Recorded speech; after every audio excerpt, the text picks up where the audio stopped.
Quiero daros la bienvenida a todos a Hispania Nostra Contigo en Casa, donde el patrimonio siempre llama dos veces. Hoy tenemos a José Manuel López Vázquez, que como habréis leído en el email que enviamos habitualmente, es licenciado en Ciencias Biológicas e ingeniero técnico forestal. Es un experto en consultoría ambiental, también experto en gestión de humedales y hoy viene en representación de la Asociación de Amigos de la Laguna de la Janda.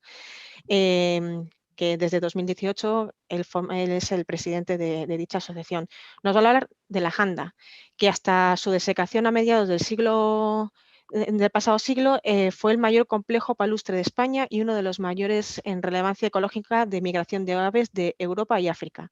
Además de hablarnos de este patrimonio natural, nos va a hablar de el inmenso patrimonio cultural que tiene asociada a esta zona con pinturas rupestres, megalitos y historia, etnografía. Bueno, hoy nos va a hablar de todo esto. Para que, como siempre digo, para que tengamos una conferencia lo más fluida posible, ruego a todo el mundo mantenga las cámaras y micrófonos apagados. Sabéis que estas intervenciones se graban y las podéis ver en diferido más adelante si no pudieseis verlas enteras. Tenéis también la opción de hacer preguntas al final de la conferencia, que durará unos 45 o 50 minutos. Al final de la charla podéis hacer todas las preguntas que queráis a través del chat. Yo se las leeré a José Manuel y él las responderá de viva voz. Como siempre hago últimamente, quiero recordaros e insistiros en que os hagáis socios de Hispania Nostra, porque estas actividades las hacemos de manera gratuita, pero para poder seguir manteniéndolas necesitamos que tengamos una masa potente de socios con nosotros.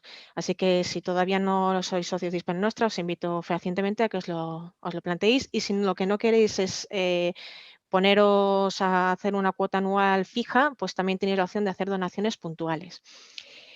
Creo que no me dejo nada, José Manuel.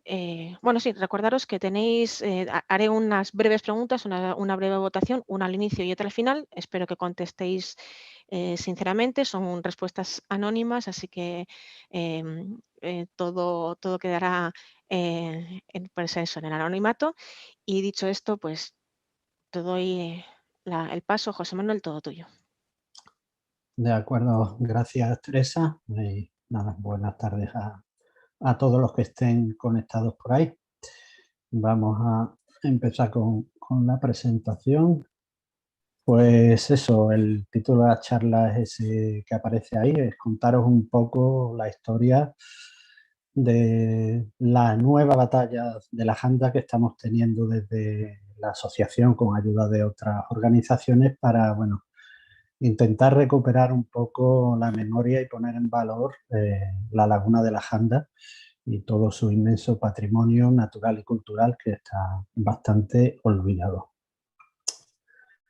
Vamos a empezar con la presentación, contaros un poco, bueno, ahí tapa un poco la parte de arriba que pone sin Janda, es para que os ubiquéis un poco ¿de qué estamos hablando cuando hablamos de la Janda? Bueno, la Janda es una zona que se localiza, como dice ahí, en las proximidades del Estrecho de Gibraltar, que es una zona estratégica por su posición para el paso de aves que cruzan en migración desde Europa hacia África. Como veis, esta es la zona de la Janda, muy próxima al estrecho, y aquí bueno, hay una serie de humedales, la laguna de la Janda entre ellos. Como os digo, al estar aquí en el estrecho, pues constituye una zona fundamental para el paso de aves. Esta diapositiva representa las 8 principales rutas migratorias de las aves en todo el mundo. Y como veis, bueno, pues la Janda está aquí, en esta vía atlántica, y bueno, pasan por aquí entre Europa y África, pues todas las aves, tanto en migración prenupcial como postnupcial, todas las aves del norte de Europa y parte de África.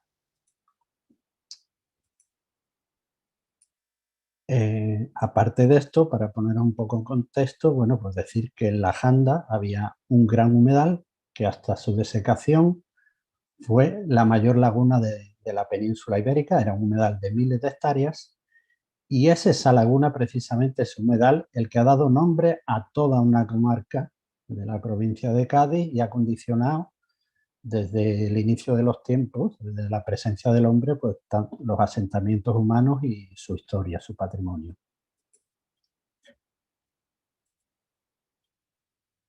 Aquí veis un poco en esta fotografía satélite, un poco en perspectiva. Aquí está África y esto es la comarca de la Janda. Como veis, bueno, pues esta zona deprimida, que es donde estaba el antiguo humedal, que ocuparía esto, pues condiciona los asentamientos humanos. Estos son los asentamientos humanos actuales que, como veis, evidentemente, pues huyen de esta zona inundable. Y bueno, esto es una zona de sierras que colinda, que evidentemente tampoco están ahí.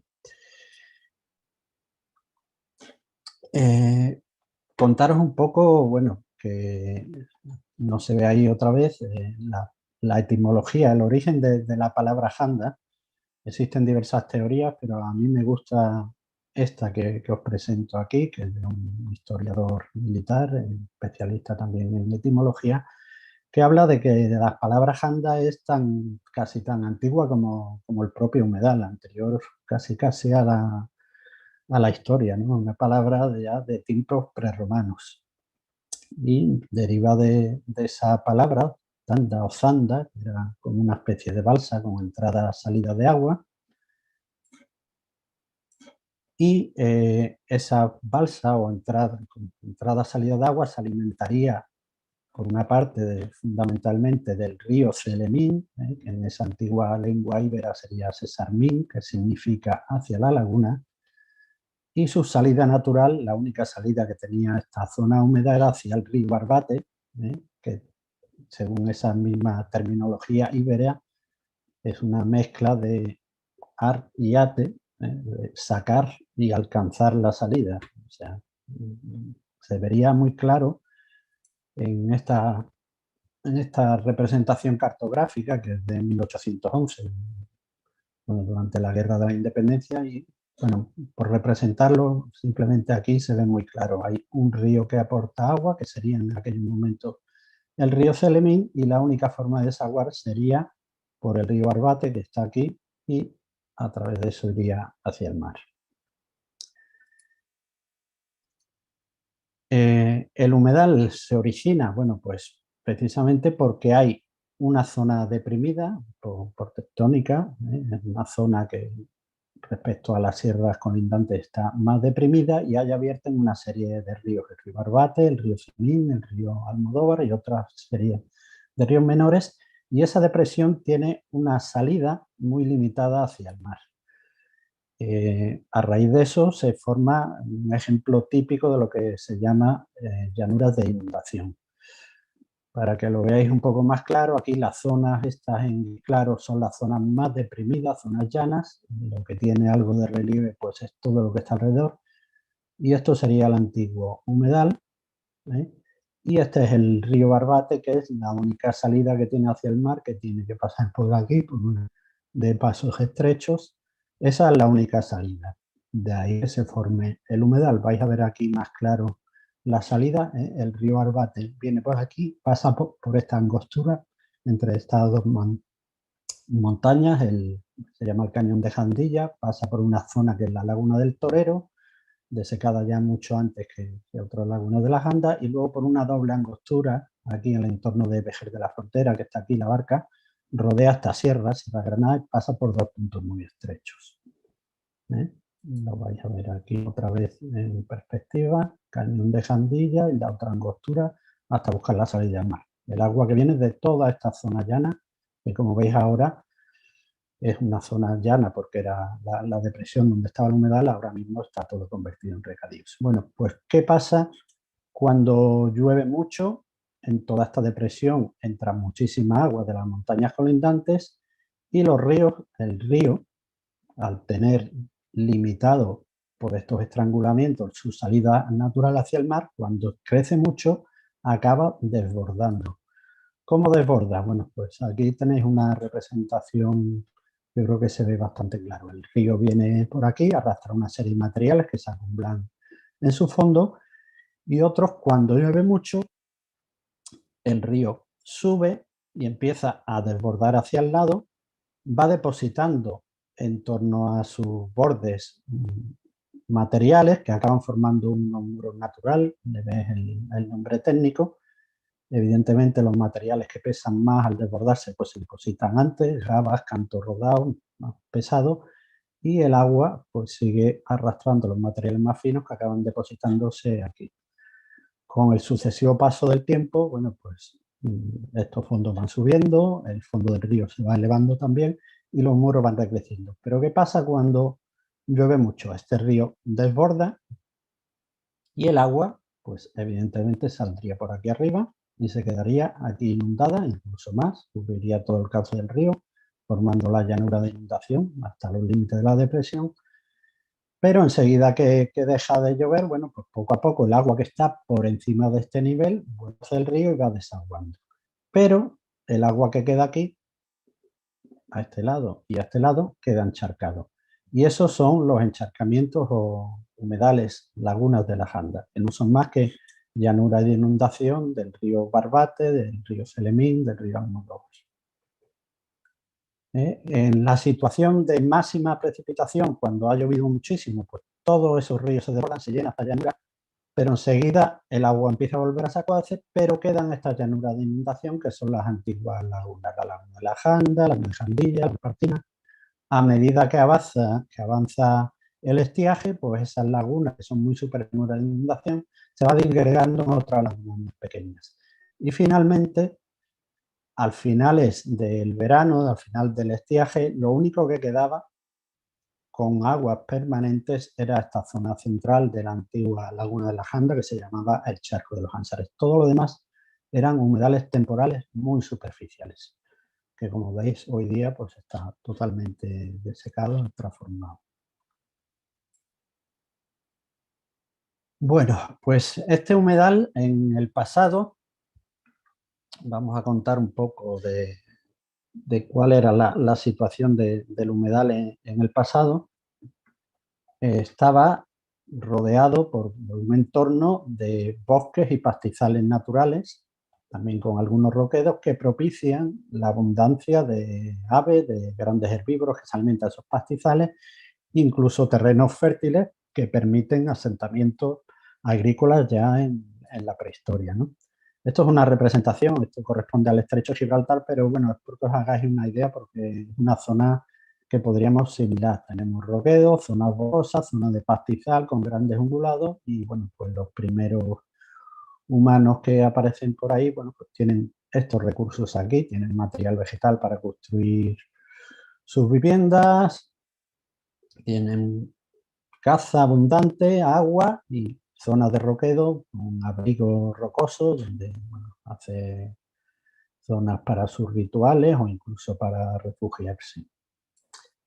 Esto hace que en el entorno de la laguna bueno, pues, se fueran asentando distintas poblaciones, primero poblaciones de cazadores-recolectores que van dejando pues, pequeños poblados y luego incluso asentamientos agrícolas como aquí en los charcones, que todo esto lleva asociado pues, una serie de patrimonio que luego contaremos un poco más. Todo en el entorno de la laguna, que como digo es la que condiciona todos los asentamientos y la historia de la comarca.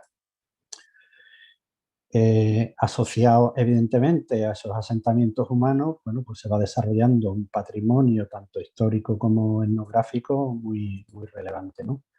Empezamos pues desde esas pinturas que dejan estos habitantes prehistóricos, estas pinturas rupestres como este abrigo que corresponde al Tajo de la Figura, que no son zonas habitacionales, son zonas donde se desarrollan rituales. Estos habitantes vivían en poblados construidos con temporales, vamos, con material vegetal del cual no quedan restos, pero sí nos quedan estas pinturas. Estos son más pinturas rupestres, algún grabado también en la roca. Monumentos megalíticos correspondientes a enterramientos, como este dolmen en la Sierra del Retín o este menhir en Fecinas. Hay también una serie de tumbas antropomorfas, patrimonio megalítico. Pero no solo está el patrimonio físico, sino también, bueno, asociado al humedal hay acontecimientos históricos relevantes. Os pongo esta representación de lo que se llama la batalla de la Janda, la auténtica batalla de la Janda, no esta nueva que estamos librando ahora, o batalla del Guadalete también le llaman, y bueno, es un episodio absolutamente relevante, pero que parece olvidado aquí en la historia de la comarca. Aquí tuvo lugar la decisiva batalla, bueno, casi prácticamente la única batalla que dio inicio al pie de la ocupación musulmana de la península ibérica durante 7 siglos, ¿no? En el año 711, pues las tropas lideradas por Tarif, que entraron por Tarifa, se enfrentaron a las tropas visigodas del rey Don Rodrigo, y en una pequeña batalla a pie de la laguna de la Janda, bueno, pues se dio inicio pues todo el proceso de ocupación, que fue más bien una ocupación pacífica en pocos años de toda la península ibérica. Otros sucesos históricos relevantes, más recientes, por ejemplo, bueno, esto es un episodio, lo traigo aquí no se aprecia mucho, pero esto es un mapa levantado, puse antes un trocito de aquí, durante el periodo de la ocupación francesa. Bueno, hay un episodio puntual de una batalla, la batalla de la Barrosa, que se desarrolló aquí para intentar librar a Cádiz del asedio de las tropas francesas que estaban afincadas en esta zona, y hubo una especie de maniobra atrevida que quiso ser envolvente de tropas anglo-españolas que salieron de Cádiz en barco, desembarcaron en Tarifa y querían pillar por sorpresa a los franceses que estaban aquí cuartelados. Pero bueno, tuvo una serie de dificultades aquí, se encontraron con que estos estaban muy inundados, se retrasaron, cual se perdió el factor sorpresa. Pero bueno, es un episodio más de otros muchos, como por ejemplo la ocupación, la llegada de las tropas del norte de África durante el inicio del alzamiento militar del 36, bueno, gran parte fueron al aeropuerto de Jerez en avión, pero como no era suficiente, en las llanuras de la Janda, pues llegaron también muchas tropas africanas. Aparte de ese patrimonio histórico, existe un patrimonio etnográfico. Bueno, pues la gente de la zona vivía en chozas construidas con materiales sacados de los propios humedales. Estas chozas de castañuela eran muy típicas de toda la comarca. Existe un patrimonio también asociado a relatos históricos de naturalistas ingleses, a historias de caza. Esto es bueno, una representación de la caza de ánsares, las inmensas bandadas de ánsares que ocupaban la laguna de la Janda, hecho por un naturalista británico que visitó asiduamente la zona y dejó muchos retratos de cómo era la laguna y su patrimonio natural. Este es otro ejemplo de Werner, de ese mismo naturalista, que nos muestra aquí un hombre, el viejo de la laguna de la Janda, que ponen ahí con una embarcación plana tradicional de las que podían haber estado en la laguna. En fin, un patrimonio material e inmaterial histórico que es realmente relevante. Bueno, pues aparte de ese patrimonio natural histórico, evidentemente la laguna, si se conoce y se conoce desde tiempos históricos, es sobre todo por su patrimonio natural. Este patrimonio natural se debe a varias circunstancias. Primero, la propia morfología, características ecológicas de este humedal superficial, que lo hace muy atractivo para muchas aves con su gran extensión. El que está rodeado de un gran entorno de pastizales, con zonas boscosas, con roquedos, que propicia multitud de hábitats, y su estratégica posición, como has contado antes, en el entorno del estrecho de Gibraltar. Esto hace, bueno, pues que las aves habitaran desde siempre y en gran número la laguna de la Janda. Algunas han desaparecido, otras siguen estando presentes, como multitud de aves acuáticas, como estas cigüeñas, moritos, gaviotas, que podéis ver aquí, este bando de espátulas con un vejero al fondo, el ave toro, hoy día ocasional, pero que fue bastante abundante, según relatos naturalistas. En el entorno del propio humedal había amplias zonas esteparias de especies desaparecidas, como esta especie, el torillo andaluz. Es la única especie que lleva el nombre de andaluz, es conocida su nomenclatura inglesa como el torillo andaluz. Y bueno, desgraciadamente desaparecido, pero que bueno, ojalá algún día lo volvamos a ver por el entorno de la laguna.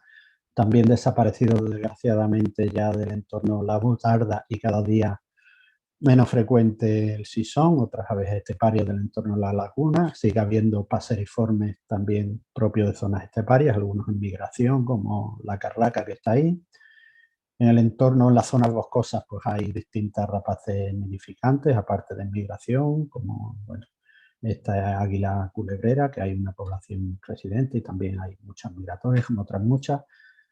Asociadas a los entornos rupícolas, pues tenemos buitres y entre ellos algunas parejas de alimoche, también especie amenazada en peligro de extinción, anteriormente más abundante.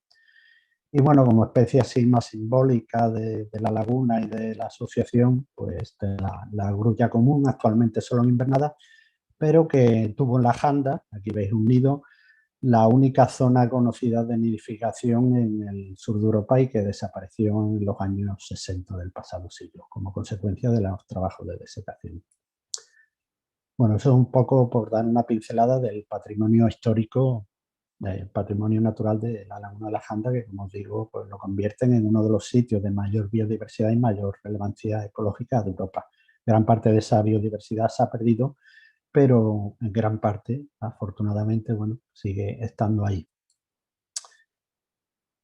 En el pasado, seguimos contando un poco del pasado con esas especies desaparecidas. El humedal estaba ahí, pero en los siglos XVI a XX se empieza a considerar como los humedales como unas zonas improductivas y que además eran insalubres porque era foco de producción de malaria, de mosquitos, con lo cual, bueno, las distintas sociedades promovieron su desecación fundamentalmente con fines de salubridad y también para aprovecharlos agrícolamente. Y vamos a contar un poco, muy someramente, el proceso de desecación de la janda, que es largo y complicado y se extiende por casi 2 siglos y pico. Pero bueno, realmente, pese a sucesivos intentos de desecación, ya desde prácticamente el siglo XVIII, es hasta mediados de los años 60 del pasado siglo que no se consigue desecar. Todo esto media una serie de concesiones, procesos y demás, pero la que realmente cuaja, ya en los años 60, cuando hay maquinaria suficiente para afrontar con garantía de éxito el proceso de desecación, es una concesión que se otorga en primer lugar a una empresa que se llamaba Colonias Agrícolas, que es la que genera el gran proyecto de desecación sobre el que ahora se trabaja. Posteriormente se ha transferido a otra empresa. En ese proceso de concesión, antes de iniciar la desecación, se realizan trabajos de lo que se llama el deslinde administrativo con el fin de verificar qué parte de esos terrenos que van a pasar a ser desecados son de titularidad privada y cuáles son públicos, para proceder en caso de aquellos privados a su expropiación y a los que son públicos otorgarlos en concesión. Los privados se expropian y se otorgan en concesión a la empresa concesionaria. Fruto de esos trabajos, previos a la desecación, pues se hace un deslinde de los terrenos que eran públicos, que eran patrimonio del Estado, y se hace el proyecto de desecación, abarca más de 9.000 hectáreas y de ellas se considera que algo más de 6.300 en esos trabajos de deslinde que se hacen son de titularidad pública. Forman parte de lo que se llama dominio público, más tarde dominio público hidráulico. Esos deslindes, pese a muchos recursos y demás, acaban siendo aprobados de forma firme por el Tribunal Supremo en 1967. Esto es un plano de uno de los deslindes, de una de las lagunas, la laguna de Jandilla. Se ve aquí Jandilla, don Juan Pedro Domés, que era el presunto titular de todos estos terrenos, pero a raíz de este deslinde, bueno, pues se determina que esta parte comprendida dentro de estas quillas que se marcaron sobre el terreno son públicos. Lo demás sí sería propiedad privada, pero bueno, en gran parte se somete a expropiación. Estos deslindes son del año 46 al 49 se desarrollan y ya os digo, se ratifica su validez por el Supremo en el año 67. Con la desecación, bueno, pues se consigue poner en explotación todos estos terrenos y evidentemente eso contribuye a un desarrollo económico, a un importante, contribuye para sacar del subdesarrollo y de la pobreza a gran parte de la población local del entorno. Eso sí, a costa de, evidentemente, el gran desastre ecológico y de perder un patrimonio público que era de todos en manos de unos pocos que son los que lo van a explotar y aparte con un enorme costo para el Estado, como ahora veremos, ¿no? Y a costa de inundar una superficie fuera de esta zona de la depresión de la Janda, pues casi equivalente a la que se logra desecar para poner en cultivo, a cambio se inundará con embalse una zona similar. Esto es lo que os contaba un poco, ¿no? Al inicio de la puesta en cultivo de toda esta zona, estos son campos de algodón en la antigua depresión, las antiguas lagunas de la Janda, bueno, pues empieza, desgraciadamente eran las circunstancias de la época, incluso con mano de obra infantil, todo el mundo a trabajar y a salir, a empezar a sacar aprovechamiento económico.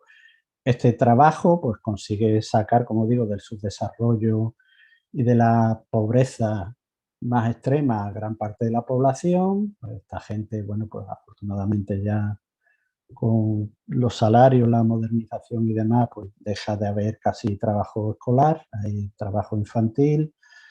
La gente pasa de vivir de esas chozas que veían antes a viviendas de ladrillo, se consigue su coche, todo esto años 60, principios de los 70.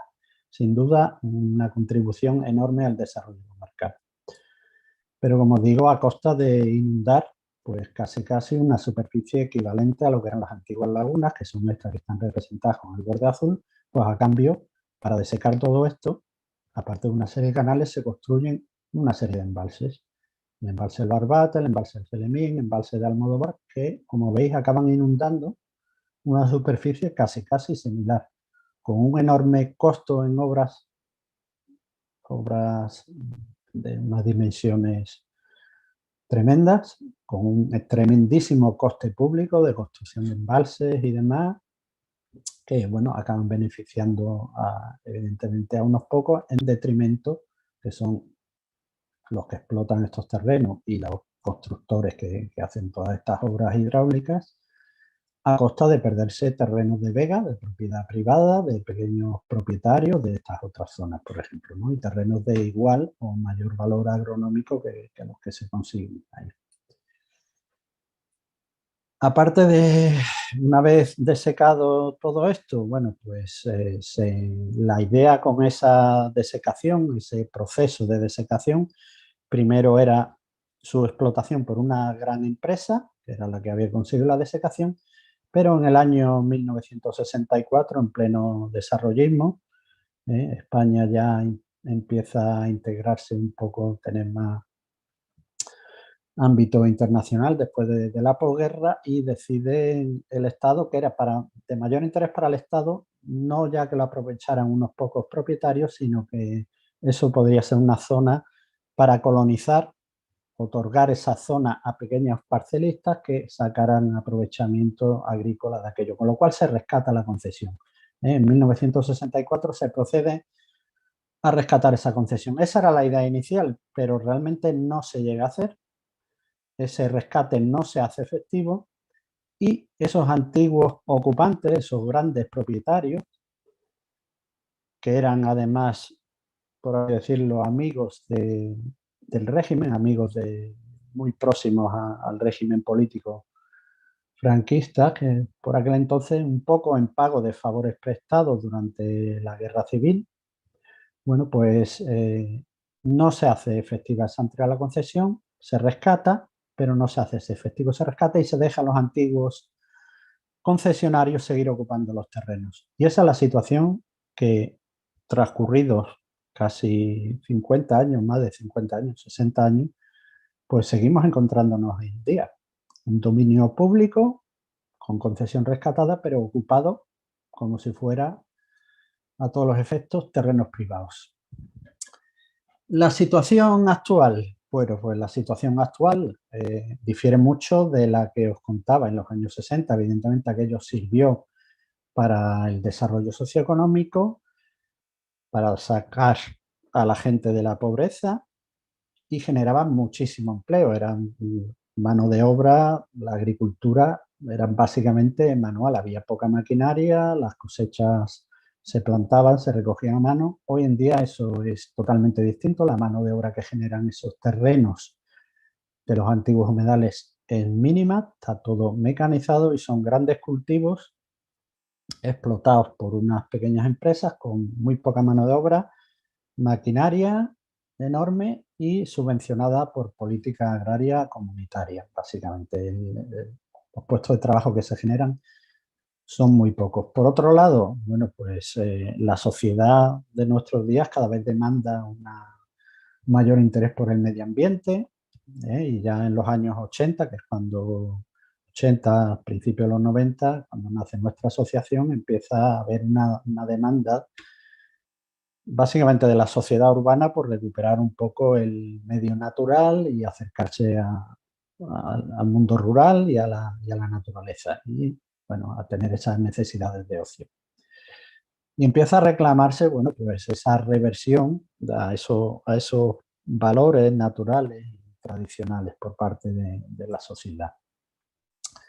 Como decía, la agricultura es cada vez menos rentable económicamente, solo subsiste en base a las subvenciones de la Unión Europea, y esto hace que la situación actual, bueno, pues sea poco más o menos insostenible, ¿no? Es una cosa que va incluso en contra de las directrices que está marcando la Unión Europea de recuperación de espacios públicos, de recuperación de los antiguos humedales, de espacios para el disfrute de la naturaleza, de la extensificación de los cultivos, una cultura más ecológica y más natural, más sostenible a largo plazo. Pero bueno, la realidad se impone y lo que hay hoy en día es que sigue habiendo fuertes intereses económicos, en gran parte en connivencia o con la ayuda de la inacción de la administración, propician que la situación, pese a que llevamos varios años luchando por esa recuperación de ese patrimonio, en la actualidad sigue siendo lo mismo. Es una ocupación totalmente privada, con usos intensivos y que generan poco beneficio social, sí, beneficio a unos pocos propietarios privados.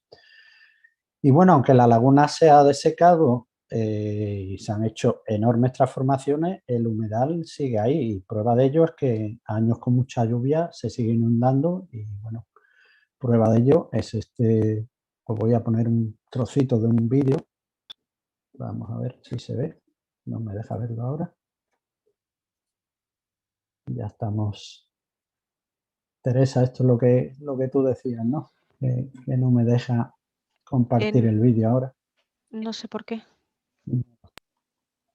Pues yo tampoco lo sé. Pero has dejado Vamos a ver. compartir pantalla, ¿eh? Sí, voy a intentar a ver si desde otro lado se ve, pero no me parece a mí que no me deja. Tenía una pena, pero tenía aquí un pequeño ¿Lo tienes vídeo en YouTube? ¿Lo tienes en YouTube? Bueno, sí, en YouTube creo que está. Pues búscalo, si no. Lo que pasa es que tendría que entrar. Vamos a ver. Dejo de compartir un segundo aquí. Vamos a ver. Aquí. Todavía tenemos tiempo, son las 7:37. Sí. Espérate. Vaya, qué pena que esto no esté funcionando como ayer en la prueba, ¿eh? Que ayer en la Ya. prueba fue todo perfecto y hoy se resiste. Vamos a ver. Pues, vamos a ver.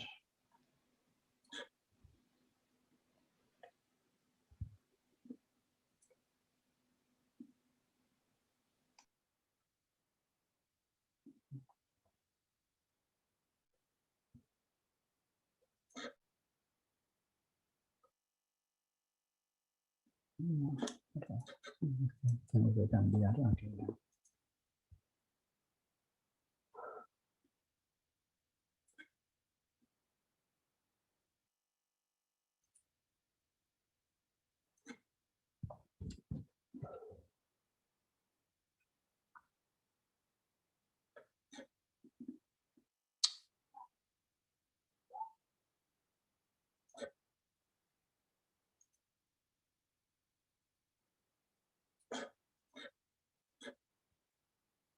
No está aquí, me parece a mí.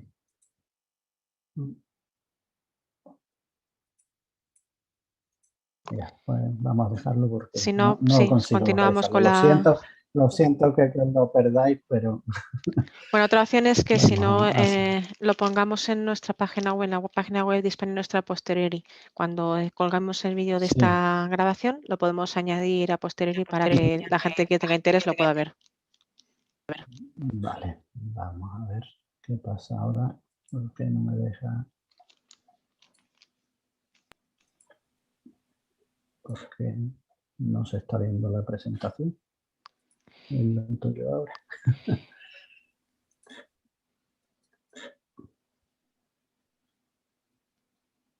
Ahí Vamos a está. ver. Ahí está. Sí, el caso es por donde íbamos. Mira, aquí sí. A ver si así se ve el vídeo. Ahora, mira, aquí sí se ve ahora. ¿Ves? Bueno, vamos, cortemos un poco, simplemente porque veáis un poco que los años de mucha lluvia, pues la depresión de las Andes se sigue inundando. Una superficie enorme, son más de 4.000 hectáreas lo que había inundado en este momento. Esto es del año 96, en concreto. No, perdón, del 96, no, esto es del 2004. Desde distintos puntos se ve la enorme superficie inundada, demostrando que el humedal sigue ahí, que el dominio público sigue ahí y que es factible de recuperar. Todos los caminos, los cultivos inundados. Voy a cortar el vídeo suyo, pero bueno, era porque os hicierais una pequeña idea de la inmensidad de la Janda. Y aparte, bueno, sigue habiendo espectáculos naturales, la fauna sigue estando presente y, por ejemplo, este vídeo de las grullas invernantes entrando a dormir son un auténtico espectáculo de la naturaleza que incluso sus habitantes desconocen, los habitantes del entorno, como este pueblo que está aquí detrás, que ven a luz casas viejas, pues todas las noches en invierno pasan cosas como esta, ¿no? Miles de grullas entrando al dormidero, un espectáculo de la naturaleza absolutamente impresionante, tremendamente desconocido por la gente de la propia comarca, es casi más conocido por la gente de fuera y por los aficionados a la naturaleza que vienen incluso de distintas partes del mundo, ¿no? Bueno, simplemente esa pequeña muestra, no voy a seguir, por ver que, bueno, el patrimonio natural sigue ahí y es factible recuperarlo. ¿Qué pensamos que debe ser la Janda en un futuro? Bueno, pues un poco es que recuperar ese dominio público y que se hagan usos compatibles con la conservación y la puesta en valor de ese rico patrimonio natural y cultural, en que evidentemente el humedal es el elemento clave, es el que ha condicionado todo, los asentamientos humanos y ese patrimonio cultural e histórico asociado. Y en torno a eso pensamos que se debe centrar el futuro comarcal. Para ello, evidentemente, el primer paso debe ser recuperar esa titularidad pública que actualmente nosotros defendemos que existe, pero el Estado y las administraciones públicas aún no lo reconocen, consideran todos esos terrenos privados y evidentemente los privados no quieren perder ningún derecho de la actual explotación. Y bueno, una vez recuperado ese dominio público, bueno, pues potenciar el turismo de naturaleza, el turismo ecológico, hacer visitables todos esos elementos patrimoniales y dotarlos de infraestructura, poder visitar abrigos rupestres, que haya algún elemento museístico, que haya cartelería vinculada a los sucesos históricos, que haya recreaciones de chozas tradicionales, en fin, una serie de elementos que permitan su aprovechamiento como lugar de ocio y lugar turístico, que puede ser un motor socioeconómico realmente relevante para una comarca que actualmente solo tiene un turismo centrado en turismo de playa, de temporada de playa, un turismo muy estacional. Esto sería un turismo que puede desarrollarse todo el año y complementa perfectamente la otra oferta y evita pues situaciones de crisis como la de la actual pandemia, ¿no? Que el turismo estacional de playa, pues, el hotelero y de servicios de este tipo pues queda acortado y bueno, aquí puede haber recursos que se pueden aprovechar todo el año, ¿no? Y de distintos aspectos y turismo de un alto valor adquisitivo. Bueno, y ese es el objetivo con el que nuestra asociación desde hace más de 26 años viene trabajando, haciendo distintas actuaciones. Bueno, en ese pequeño mosaico hay distintas cosas. Hacemos exposiciones, charlas, estamos presentes en ferias, hacemos manifiestos, organizamos jornadas hablando del patrimonio natural y cultural, reclamamos protección del espacio por la existencia de especies amenazadas, como esta especie de almeja del río, que es exclusiva de aquí de la cuenca del río Barbate, promovemos el turismo ornitológico, ahora mismo estamos trabajando en un cuento, hacemos movilizaciones, ponemos cartelería indicativa de los antiguos humedales, en fin, una batería de marcha reivindicativa. Todo esto intentando ¿qué? Pues nosotros lo que intentamos es mantener esa memoria y hemos conseguido, creo, en estos años recuperar esa memoria colectiva del humedal que de manera muy intencionada tanto por los grandes propietarios como las administraciones en connivencia con ellas se ha intentado borrar y hacer olvidar. Desgraciadamente, la inmensa mayoría de los habitantes de la laguna de la Janda no saben ni que esa comarca se llama así porque había un humedal que se llamaba la Janda y que además era el mayor de la península ibérica. Solo las personas más mayores lo recuerdan. Era la población infantil, no se lo enseñan en el colegio. Gracias a las campañas que nosotros estamos haciendo, está empezando a conocerse y la gente pues, de menos de 40 años está empezando a saber que allí estaba la mayor laguna de España y que es algo fundamental, algo suyo, ¿no? Estamos divulgando, hemos conseguido dar a conocer esos valores, estamos, ya os digo, con esas exposiciones, publicaciones, charlas, una serie de materiales que estamos haciendo, estamos consiguiendo divulgarlo y estamos recabando cada vez más apoyos, sumando, haciendo que haya una divulgación cada vez mayor de estos valores, llegamos a más sectores de la sociedad. Incluso ya estamos consiguiendo cambiar la visión de las administraciones. La administración local antes era totalmente reacia a hablar de recuperación de la laguna, pero bueno, ya hemos conseguido convencerlos de que hay otras posibilidades de desarrollo socioeconómico, de que forma parte de su patrimonio, y hemos conseguido que en el pleno de la Diputación Provincial y en plenos de varios de los ayuntamientos de los que constituyen los humedales donde se han asentado los humedales de la Janda, se apruebe por pleno mociones instando al Estado y a la Junta de Andalucía a recuperar el humedal, su patrimonio y a protegerlo. Yo creo que ha sido un éxito, trabajo de años y bueno, ya ha llegado. No todos los ayuntamientos se han sumado, pero poco a poco, yo creo que en poco tiempo eso estará en marcha.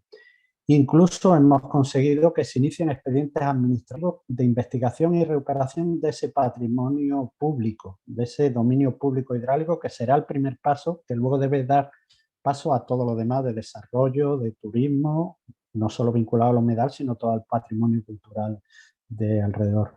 En ese sentido, tanto el patrimonio del Estado como el de la Junta de Andalucía, a raíz de documentación que le hemos aportado, han iniciado expedientes de recuperación, de investigación y recuperación de oficios si efectivamente se comprueba que eso es público. Todo eso, la futura recuperación del humedal y su aprovechamiento como otro tipo de recursos distintos a los agrícolas actuales, tiene una serie de elementos que lo condicionan. Por un lado, los que hemos hablado, de los actuales ocupantes, ellos se consideran propietarios, nosotros consideramos que son ocupantes de esos terrenos. Hay que resolverlo, es un trabajo que llevamos ya desde hace años, se hizo un estudio jurídico un poco empujado por nosotros por parte de un profesor de Derecho Administrativo de la Universidad de Extremadura, por Pedro Brufao, que ha resultado absolutamente fundamental. Nos ha servido de apoyo para hacer una serie de alegaciones que, bueno, posiblemente fraguen pronto en algo positivo por la recuperación. Hay también para esa restauración una serie de condicionantes. Evidentemente se han construido embalses, canales, un montón de infraestructuras que no son fáciles de eliminar y su eliminación, aparte del costo económico, pues, pueden tener un coste social relevante, porque embalses algunos se utilizan para regadío, pero también hay parte de usos para agua potable, con lo cual, bueno, el abastecimiento a poblaciones, todo eso son condicionantes que hay que tener en cuenta. Eh, Esto entra un poco en los usos sociales económicos, hay usos sociales actuales, agrícolas, potentes, que bueno, son intereses que están ahí y que habría que ver si los futuros usos compensan la pérdida de esos usos agrícolas y demás actuales, ¿no?, a la sociedad. Siguiente paso, una vez teniendo claro que eso fuera dominio público, hay que restaurar, habría que definir cómo sería esa recuperación. Eso no está definido. La fase en la que estamos es en la que se clarifique el estado legal y administrativo de los terrenos. Ya os digo que hemos aportado muchísima información, documentos legales, documentos administrativos que estaban desaparecidos, estaban hechos intencionadamente, por así decirlo, desaparecer de las administraciones públicas. Los hemos sacado a la luz, se los hemos aportado a la administración reclamando que los tengan en cuenta, y fruto de eso se han abierto esos expedientes patrimoniales por la recuperación, que esperamos que en breve podrían resolverse. De hecho, tengo información oficiosa, no puedo decir que sea oficial, pero espero que en breves días así sea, de que, bueno, hay informes ya de Abogacía del Estado que dan plena razón a nuestros argumentos, y esa información de la Abogacía del Estado ya está en manos del Ministerio de Hacienda, de la Dirección General de Patrimonio, y en breve podría iniciarse el proceso de restitución de la titularidad pública de más de 6.000 hectáreas, por lo menos más de 6.000 que eran las declaradas dominio público. Ya os digo, espero en breves días poder dar buenas noticias. Una vez recuperado esa propiedad pública, pues entonces será el momento de planificar, de decidir qué se va a hacer en esos terrenos, valorando todos esos condicionantes que hemos visto en ese que hay, ¿no? Los físicos, los legales, todos los condicionantes actuales.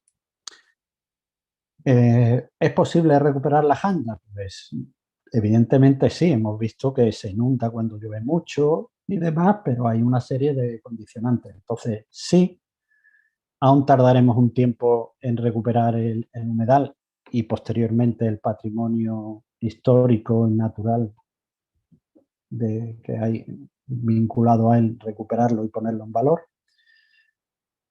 Primero hay que conseguir esa recuperación de lo público y definir los objetivos, y luego ponerse a trabajar en eso. Y bueno, el humedal desde el punto de vista ecológico seguramente será diferente a lo que había por esos condicionantes físicos que hay.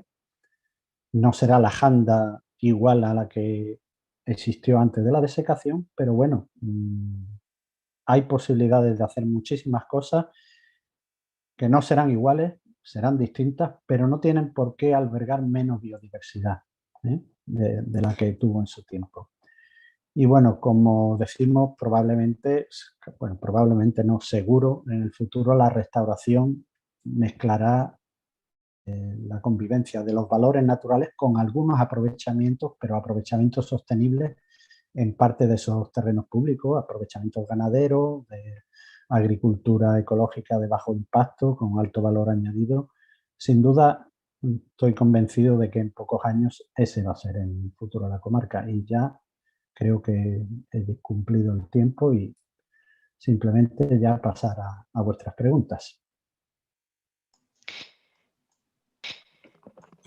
Buenas. Pues sí, tenemos preguntas. Voy a quitarte la imagen compartida. Vale, Venga, ya está. perfecto. Perfecto. Bueno, creo que debes tener a alguien de la asociación o amigo, porque están respondiéndote las preguntas escritas.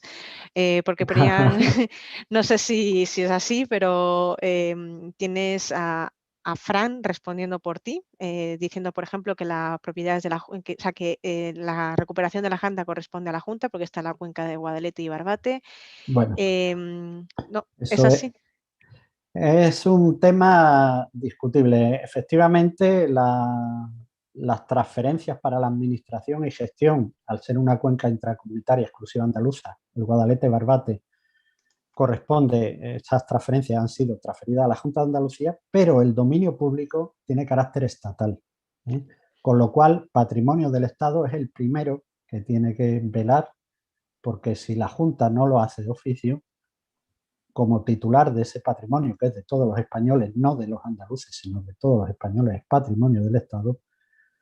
En el caso de que la Junta de Andalucía, que desgraciadamente actualmente no está por la labor de recuperar, no así en la posición del Gobierno del Estado, pues el patrimonio del Estado tendrá que ser el que inicie esos procedimientos o estará la Junta a que los ejecute, y si él no los ejecuta, como titular al final de ese patrimonio, pues hacer lo necesario para que eso se produzca. Bueno, parece que va dentro de todo ese follón administrativo en el que estáis metidos para ver si conseguís que se arregle todo lo que nos has contado. Pilar, quería saber si sois muchos en la asociación o la gente pasa de ello, dice literalmente. Bueno, pues socios que paguen su cuota habitualmente, pues ahora mismo estamos en 70, creo, 71. Bueno. Simpatizantes muchísimos más, pero 70 que pagan habitualmente su cuota, que luego se impliquen evidentemente en el día a día del trabajo, pues como en todas las asociaciones, al final son menos, los que estamos ahí trabajando en el día a día somos algunos menos, pero gente que por lo menos se compromete pagando las cuotas y apoyando puntualmente, aunque no paguen las cuotas, simpatizantes, pues somos muchísimos más.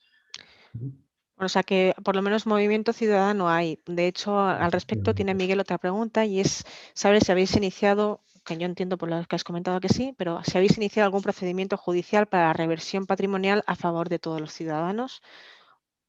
Esto que nos has dicho que está ahí de manera oficiosa, ¿no?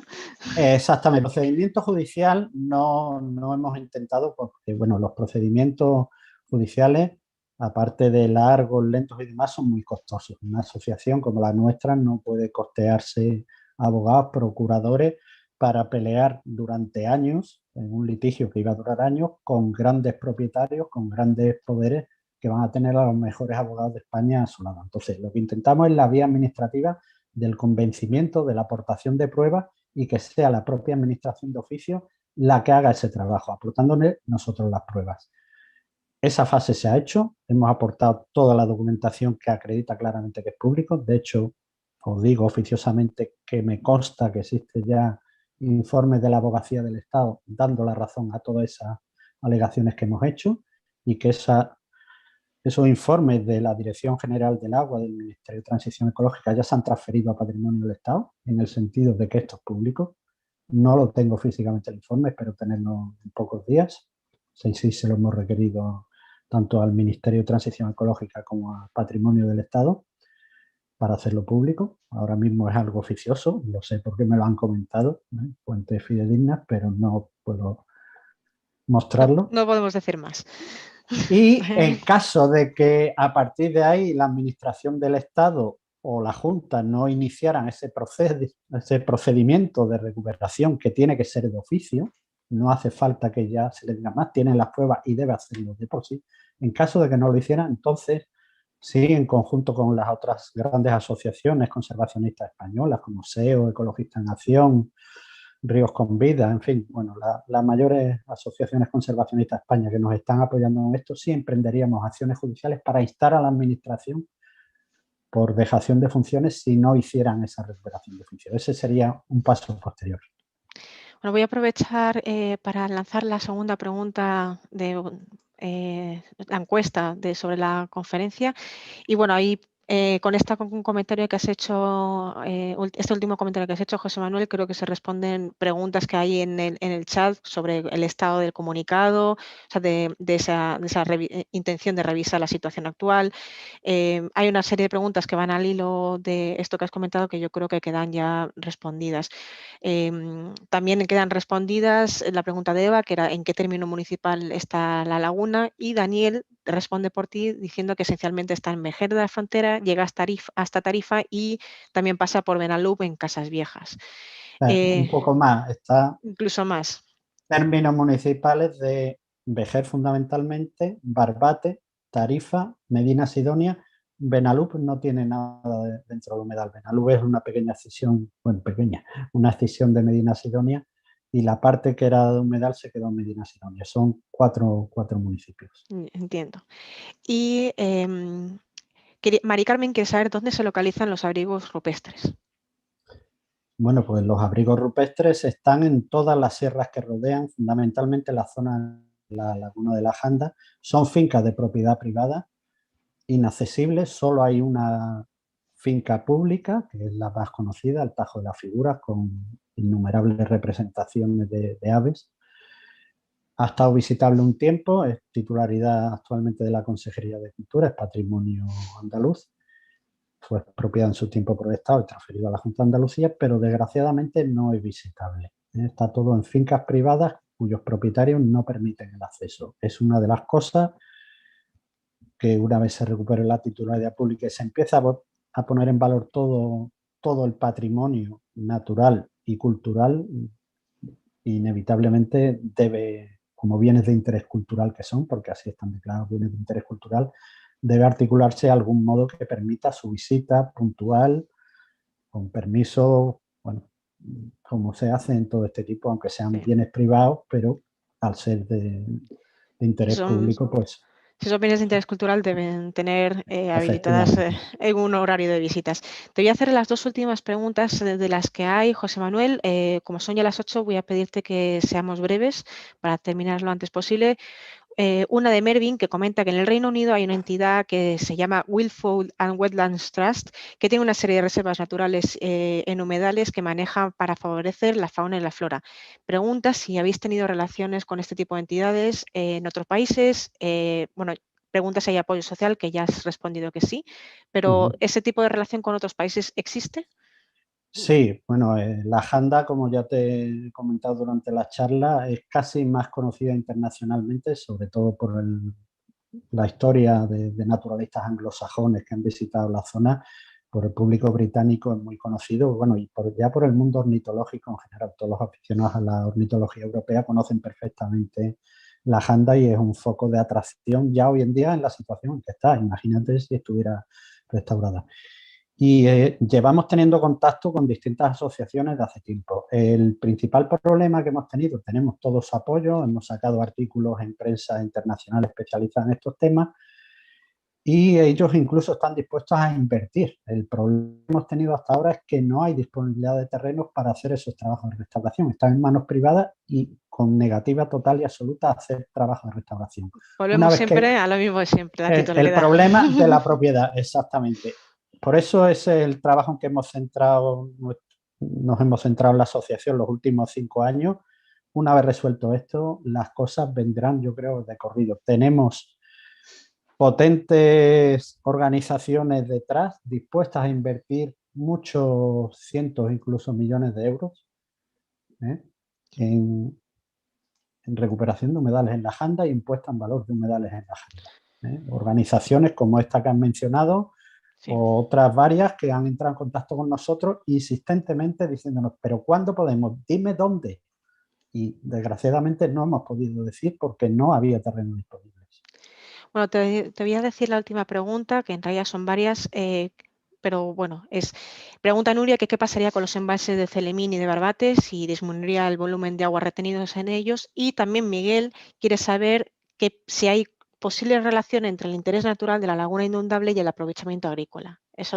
El futuro de los embalses, bueno, evidentemente esos embalses va a ser difícil de eliminar. Sí habrá que ver ese caudal almacenado ahí, bueno, ese volumen de agua almacenado ahí, si se recuperan como zona natural actuales regadíos, la demanda de agua para regadíos, a la cual se destinan básicamente esos embalses, evidentemente va a disminuir. No hay que destinar tanto caudal a regadío. Sí sigue existiendo regadío en zonas que no eran terrenos públicos. Estamos hablando de una zona regable de 20.000 hectáreas. De esas 20.000 hectáreas, entre 6.000 y 9.000 serían públicas, que ya no se pondrían en regadío.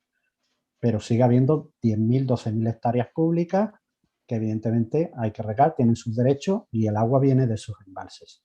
Entonces, bueno, habrá que ver en qué medida, cuál es la demanda para uso agrícola, qué parte se puede destinar a otros fines. Incluso, bueno, el embalse ha mencionado el embalse de Celemín, el de los Arbates, que solamente tienen usos agrícolas, pero el embalse de Almodóvar ya tiene incluso un interés para abastecimiento de población, ya no es solo para regadío. Actualmente se abastece Facina y en un futuro abastece a la población de Zara de los Atunes. Con lo cual, bueno, son usos que hay que tener en cuenta, son de esos condicionantes a tener en el futuro. De todas formas, con la inmensa superficie, el caudal que entra en la laguna de la Janda de la sierra circundante, los arroyos, habría caudal suficiente para mantener humedal y para mantener regadío. Pues José Manuel, muchísimas gracias por las respuestas, muchísimas gracias por tu tiempo y por tu esfuerzo y por el trabajo que estáis haciendo desde la asociación. Te transmito los mensajes de agradecimiento de la gente que ha asistido, que te lo están dejando por escrito, que les ha parecido muy interesante. Muchas gracias, mucha fuerza, muchas gracias por el trabajo por la defensa del patrimonio común. En fin, que todo aquí también tienes un grupo de gente emocionada y bueno, y yo creo que has conseguido convencernos de la necesidad de que este patrimonio natural y el cultural asociado a él y etnográfico asociado a él, que se mantenga, se recupere y se conserve.